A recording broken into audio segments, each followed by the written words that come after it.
अस्सलाम वालेकुम बेटा। चैप्टर नंबर 8 के 2 सेक्शन तो हमने ऑलरेडी कंप्लीट कर लिए हैं और अब हम इस चैप्टर के लास्ट सेक्शन को डिस्कस करेंगे। इस सेक्शन का नाम है साउंड वेव्स।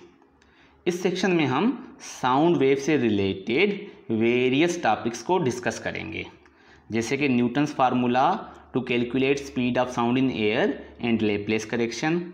इसी तरीके से डॉपलर इफेक्ट होता है और बीट्स क्या होते हैं, साउंड वेव के अंदर इंटरफेरेंस कैसे होता है, इंटेंसिटी लेवल और लाउडनेस क्या होता है, वेबर फ्रेचनर लॉ क्या है, पावर लॉ क्या है, ठीक है, और म्यूज़िकल साउंड और नॉइज़ क्या है, पिच क्वालिटी, टिम्बर, ये क्या चीज़ें हैं, हमने इस चैप्टर के अंदर इसको डिस्कस करना है। तो ये जो पहली वीडियो है इसमें हम साउंड वेव्स का इंट्रोडक्शन करेंगे और फिर नेक्स्ट वीडियो से एक एक टॉपिक को अलग अलग डिस्कस करेंगे। तो आइए स्टार्ट करते हैं। What is a sound wave? बेटा साउंड वेव क्या है? In physics sound energy is a form of energy that produces sensation in human ear. Sound energy का एक किस्म है जो कान के अंदर सेंसेशन ऑफ हियरिंग पैदा करता है। जब आवाज़ कान के अंदर आती है तो ईयर ड्रम जो है वो वाइब्रेट करता है और फिर ये वाइब्रेशन वाला मैसेज ब्रेन तक जाता है और फिर ब्रेन को समझ में आता है कि कौन सी आवाज़, किस किस्म की आवाज़ जो है वो आ रही है। Anything that vibrates is producing sound. बेटा याद कर लो, कोई भी चीज़ जो वाइब्रेट करती है वो साउंड पैदा करती है, यानी कि साउंड जो है वो वाइब्रेशन में से पैदा होती है। Sound is an example of longitudinal wave. Sound जो है ये एक लॉन्गिट्यूडिनल वेव है। लास्ट सेक्शन के अंदर स्ट्रिंग के अंदर जो वेव्स बनती थीं वो ट्रांसवर्स वेव थीं, जबकि यहाँ पर ये जो साउंड है ये लॉन्गिट्यूडिनल वेव है, जैसे कि आप यहाँ पर देख भी रहे हो। अच्छा, in this type of wave motion, इस किस्म की वेव मोशन में particles of the medium vibrate in a direction of propagation of wave. तो हम साउंड को लॉन्गिट्यूडिनल वेव क्यों बोलते हैं? क्योंकि मीडियम के पार्टिकल वेव की प्रोपेगेशन के साथ पैरेलल यानी सेम डायरेक्शन में वाइब्रेट करते हैं। ट्रांसवर्स वेव में नॉर्मल परपेंडिकुलर वाइब्रेट करते हैं और यहाँ पर जो है वो पैरेलल वाइब्रेट करते हैं। Since sound is a longitudinal wave, it consists of compression and rarefaction. बेटा क्योंकि साउंड लॉन्गिट्यूडिनल वेव है तो इसके अंदर कंप्रेशन और रेयरफेक्शन होता है। ट्रांसवर्स वेव के अंदर क्रेस्ट और ट्रफ होता है और यहाँ पर कंप्रेशन और रेयरफेक्शन होते हैं। बेटा कंप्रेशन जो है ये हाई प्रेशर रीजन होता है, यहाँ पर डेंसिटी ऑफ मीडियम इंक्रीज़ हो जाती है, जबकि जो रेयरफेक्शन होता है ये लो प्रेशर रीजन होता है और यहाँ पर डेंसिटी जो है वो डिक्रीज़ हो जाती है। इसी तरीके से साउंड वेव के अंदर प्रेशर की चेंजेस आती हैं, जिस वजह से हम साउंड वेव को प्रेशर वेव भी बोलते हैं। ठीक हो गया, आगे चलते हैं। Sound can move through air, water, steel, anything that is matter. Sound जो है वो एयर में से, वाटर में से, स्टील में से, किसी भी किस्म के मैटर से पास कर सकती है। हम ऑलरेडी पढ़ चुके हैं कि साउंड जो है ये लॉन्गिट्यूडिनल वेव है और लॉन्गिट्यूडिनल वेव जो है वो लिक्विड, सॉलिड, गैस सब में से पास करती है। आई बात समझ में? जो ट्रांसवर्स वेव थी वो सिर्फ सॉलिड में से पास करती थी, अगर आपको याद है तो। अच्छा, however sound can not travel in space as there aren't any molecules in space to transmit the energy in the wave.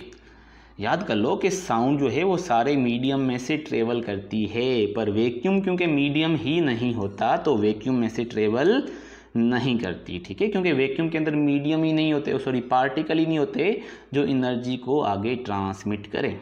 ठीक हो गया, तो साउंड ने वैक्यूम में से ट्रेवल नहीं करना।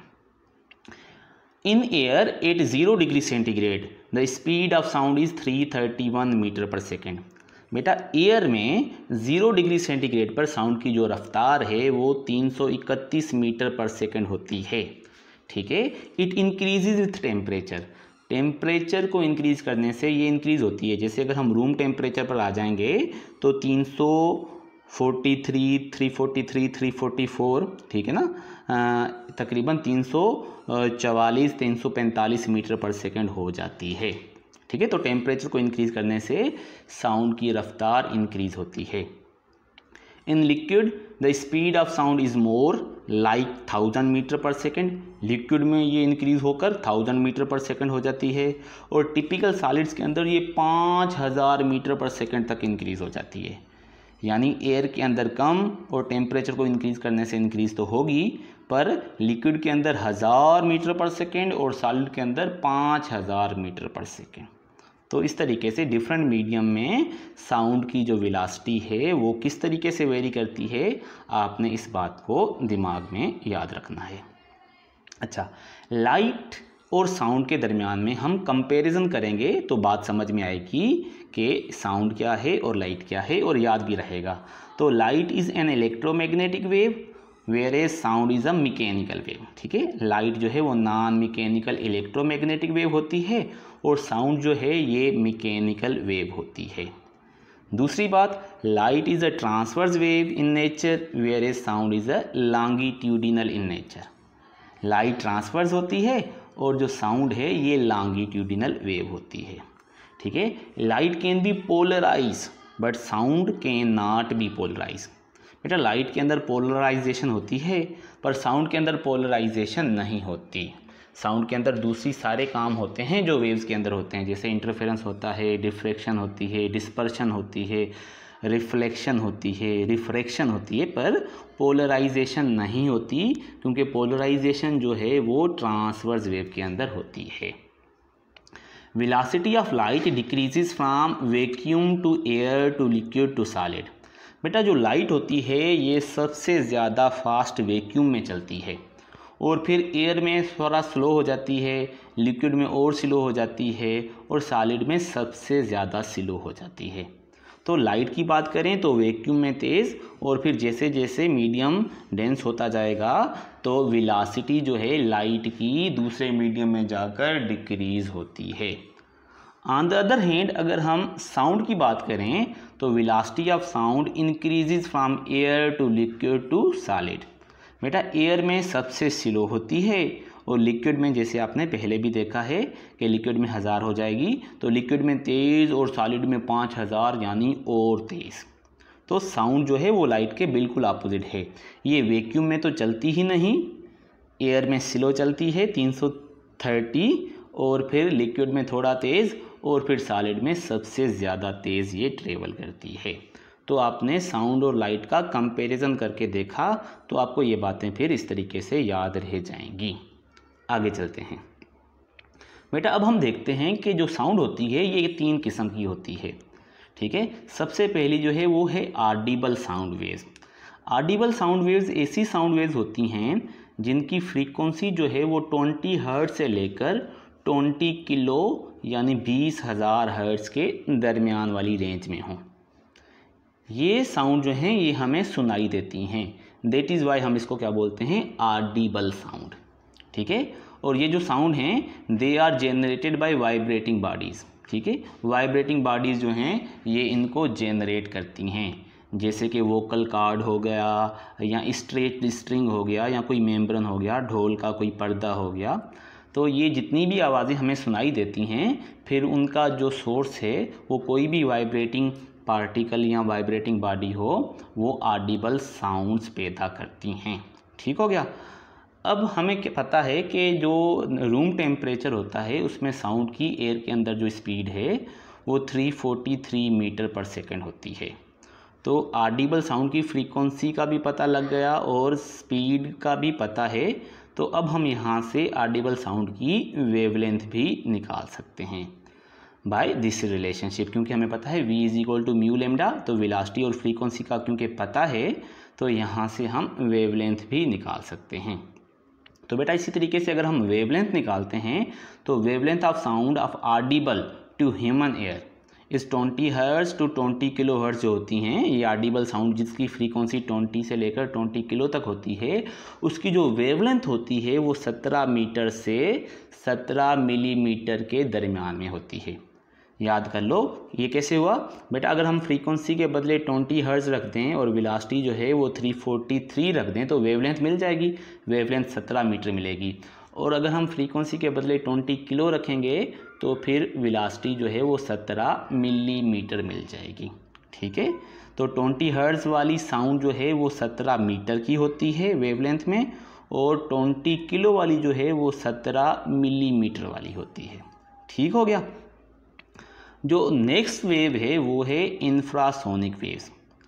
फ्रीक्वेंसी लाई बिलो 20 हर्ट्ज़। बेटा ऐसी साउंड जिसकी फ्रीक्वेंसी 20 हर्ट्ज़ से कम हो तो हम उनको इंफ्रासोनिक वेव्स बोलते हैं। ठीक है। और इसके जो एग्जांपल हैं ये ऐसी वेव्स हैं जो अर्थक्वेक में बनती हैं, ओशन वेव्स बनती हैं, या जो ऐसे पार्टिकल जो 1 सेकंड में 20 वाइब्रेशन से भी कम वाइब्रेशंस करते हैं, वो इवन दो वाइब्रेशंस की वजह से साउंड पैदा करते हैं, पर वो इंफ्रासोनिक साउंड्स होती हैं जो हमें सुनाई नहीं देती। अच्छा, अब यहाँ पर एक इंटरेस्टिंग फैक्ट है कि एलिफेंट्स के जो हर्ट्स होते हैं they can communicate and synchronize their migration even though they may be out of sight and separated by a distance up to 20 kilometre. ये जो हाथी होते हैं ये एक दूसरे के साथ कम्युनिकेट करते रहते हैं, और ये माइग्रेशंस वगैरह में इवन दो एक दूसरे को भली ना देखें लेकिन फिर भी 20 किलोमीटर दूर होकर भी एक दूसरे के साथ कम्युनिकेशन करते रहते हैं, क्योंकि ये इंफ्रासोनिक साउंड को यूज़ करते हैं और इनको ये इंफ्रासोनिक साउंड जो हैं ये सुनाई देती हैं। ठीक हो गया। अल्ट्रासोनिक साउंड वेव्स क्या हैं? ऐसी साउंड वेव्स जिनकी फ्रीक्वेंसी 20 किलो हर्ट्ज़ से भी ज़्यादा हो तो हम उनको क्या बोलते हैं? Ultrasonic sounds. ठीक है। अच्छा, ह्यूमन ईयर के not detect these waves. Infrasonic waves की तरह हमारे कान को अल्ट्रासोनिक वेव्स भी सुनाई नहीं देती, पर certain creatures such as mosquito, dog, bat, ये इन वेव्स को रेस्पॉन्स शो करते हैं। बेट हो गया, चमगादड़ हो गया, मॉस्किटो हो गए, और ये जो डॉग होता है ये अल्ट्रासोनिक वेव्स जो हैं इनको ये सुनाई देती हैं। अच्छा, अब हमें यह भी पता है कि जो एनर्जी है वो फ्रीक्वेंसी के साथ रिलेटेड होती है। इसी वजह से एनर्जी ऑफ अल्ट्रासोनिक साउंड जो है is more than infrasonic sound waves, क्योंकि अल्ट्रासोनिक साउंड की जो फ्रीक्वेंसी है वो ज़्यादा होती है as compare to infrasonic waves, इसी वजह से उसकी एनर्जी भी ज़्यादा होती है। तो बेटा इसी के साथ ये कुछ पॉइंट्स थे, मैंने सोचा ये आप लोगों के साथ डिस्कस कर लूँ इंट्रोडक्टरी टॉपिक में, और इनको अब आप याद रखें। आज का लेक्चर हमारा यहीं पर कंप्लीट होता है, और नेक्स्ट वीडियो में इंशाल्लाह हम जो दूसरे टॉपिक्स हैं रिलेटेड टू साउंड एनर्जी या साउंड वेव्स हम उनको एक एक करके डिस्कस करेंगे। तब तक के लिए अपना ख्याल रखें। अल्लाह हाफिज़।